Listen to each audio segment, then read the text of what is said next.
কিন্তু আমরা বামপন্থীরা মনে করি আমাদের ইতিহাস বোধ যা, তাতে ব্যক্তির ভূমিকার থেকে অনেক বেশি ভূমিকা থাকে আদর্শের, নীতির, প্রোগ্রাম, কর্মসূচির। আদর্শ, নীতি, কর্মসূচির প্রশ্নে মানুষকে টানা যায়, মানুষকে সঙ্গে আনা যায়। ব্যক্তির ভূমিকাটা সেখানে গৌণ না। আমি এমন কোন উদ্যোগ নেব যাতে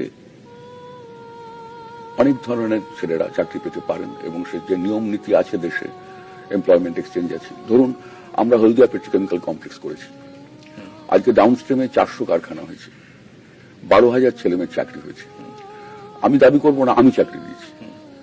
আমরা চাই এইভাবেই আরো হলদিয়া হোক, আরো শিল্প হোক, আরো বাণিজ্য বাড়ুক। ইনফরমেশন টেকনোলজিতে এখন আমাদের সল্টলেক সেক্টরে 2টো সেক্টর ভর্তি হয়ে গেছে, সেখানে নতুন ছেলে মেয়েরা কাজ করছে।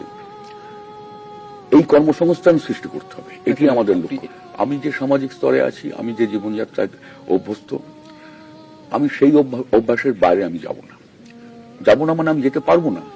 আমি যে জামা কাপড় পরছি আজকে 40 বছর, আমি সেই জামা কাপড়ই পরবো, আমি এর থেকে ভালো জামা কাপড় পরতে পারবো না, অস্বস্তি লাগবে আমার।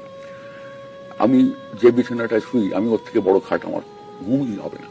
আমি যে ঘরে থাকি সেখানে আমার বই ফই যেভাবে আছে, আমি অন্য কোনো ঘর ভাবতেই পারি না।